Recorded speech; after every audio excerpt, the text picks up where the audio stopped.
26-এর বিধানসভা নির্বাচন, আর তার আগে রামনবমী। সেই রামনবমী আর কয়েকদিন পরেই। রামনবমী নিয়ে চড়ছে পারদ রাজনৈতিক তরজাতুঙ্গে।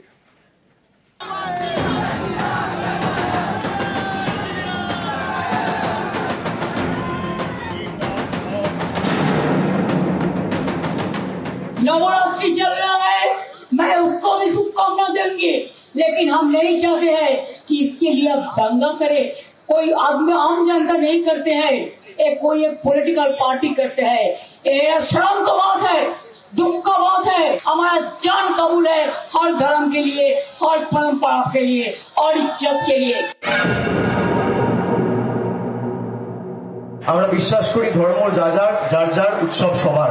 এই সম্প্রীতির বাংলায় আগুন নিয়ে খেলা করে আমাদের বাংলাকে অশান্ত করার চেষ্টা করছে। कोई भी इनका षड्यंत्र में पैर नहीं रखना। जो बंटवारे की बात करता है, भाई भाई को लड़ाने की बात करता है, उनको ये समझ में आनी चाहिए जिस चाँद को देख के हम ईद मनाते हैं, इसी चाँद को देख के करवा चौथ होता है। ये चाँद का कोई धर्म नहीं होता है।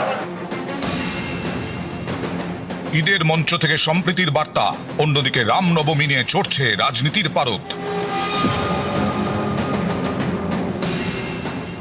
সামনেই রামনবমী, কলকাতার বিভিন্ন জায়গায় শুরু হয়েছে রামনবমীর প্রচার।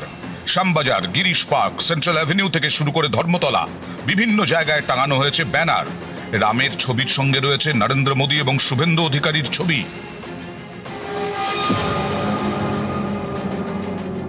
সরস্বতী পুজোর তাকত দেখিয়েছি, রামনবমীতে শক্তি দেখাবো। উৎসবের সংখ্যা, প্রসেশনের সংখ্যা বাড়ান, পার্টিসিপেশন বাড়ান।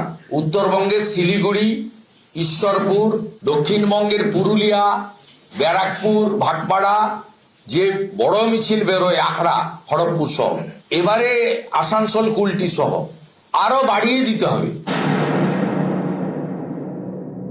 রাম সর্বত্র সবার, তো যেখানে যেখানে যদি সরস্বতী পুজো হতে পারে, অন্যান্য ফাংশন হতে পারে, রামনবমী কেন হবে না? রাম একটা আদর্শ, যদি কাল মার্কস, লেনিনের জন্মতিথি হতে পারে, তো রামনবমী কেন হবে না? ভারতবর্ষের প্রাণ পুরুষ, মর্যাদা পুরুষোত্তম, ভারতবর্ষের ঘরে ঘরে, পাড়ায় পাড়ায়, স্কুলে কলেজে রামের আদর্শ তুলে ধরার দরকার আছে।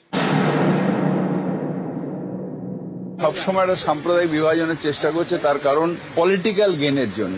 উন্নয়নের সাথে মানুষ থাকেন, সাম্প্রদায়িকতা, বিভাজন, এগুলোর সাথে মানুষ থাকেন না। টেম্পোরারি হয়তো দু চারজন আপনার পাশে যারা রয়েছে তারা লাফালাফি করবে, যারা আমাদের প্রাতঃস্মরণীয় তারা কেউ কোনোদিন সাম্প্রদায়িকতার কথা বলেনি। ভোট পাওয়া যায় না, বারবার বলে এটা ভোট এটা মূর্খতা হচ্ছে। কেউ আবেদন জানায় রামনবমীতে পার্টিসিপেট করা, ভালো কথা তো সেটা। আমি তো ফিরহাদ হাকিম সাহেবকে দাওয়াত দিয়েছি, উনি দাওয়াত দিয়ে বেড়াচ্ছেন সবাইকে, ওনাকে কেউ দাওয়াত দিচ্ছে না, খারাপ লাগছে দেখতে। আমি তো ওনাকে বলছি যে জয় শ্রীরাম বলে মিছিলে সবার আগে ফিরহাদ হাকিম সাহেব কলকাতায় আসে, মাথায় একদম গেরুয়া পেটি বেঁধে। রুটি, কাপড়া আর মাকান এই উন্নয়নের রাজনীতি থেকে সরে গেছে, বাংলায় প্রত্যাখ্যাত। ওরা বিভিন্ন ধরনের প্ররোচনার সৃষ্টি করতে চাইছে। কারুর যদি কোনো কর্মসূচি থাকে, পুলিশকে জানাবে, অনুমতি নিয়ে নির্দিষ্ট জায়গায়, নির্দিষ্ট রুটে সেটা করবে। ধর্মটাকে রাজনীতিতে ব্যবহার করতে গিয়ে হতাশা এবং অবসাদ থেকে রাজনীতিটাকে গঠনমূলক রাজনীতির বাইরে বিষ মাখানো পলিটিক্সের দিকে নিয়ে যাচ্ছে।